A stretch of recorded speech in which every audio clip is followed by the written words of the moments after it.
S, இன்னைக்கு என் லைஃப்பில் ஒன்று நடந்துச்சு.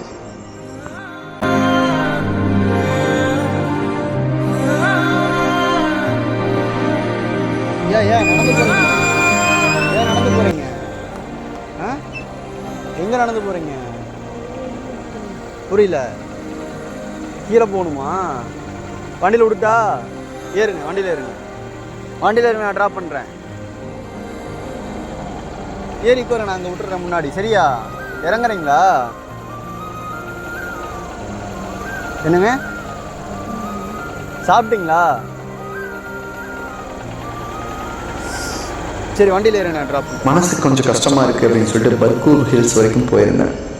அப்போ அந்த ஃபாரஸ்ட்டில் இருட்டில் ஒரு பெரியவர் நடந்து போயிட்டு இருந்தார்.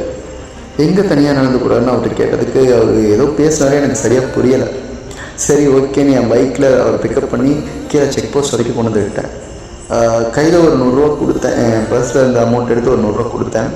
அவர் வேணான்னு சொல்லிட்டாரு. எனவே எதனால் அவர் அப்படி ஆனான்னு தெரில. பட் லைஃப்பில் எல்லாமே விட்டு போனதுக்கப்புறம் நம்ம ஏன்டா வாழுறோம் அப்படின்னு ஒரு கொஸ்டின் வரும் இல்லையா? அந்த டைமில் இந்த மாதிரி சின்ன சின்ன விஷயங்கள் பண்ணுங்கள், அந்த கொஸ்டினுக்கான ஆன்சர் கிடைக்கும். கிடச்சிச்சு. Thank God.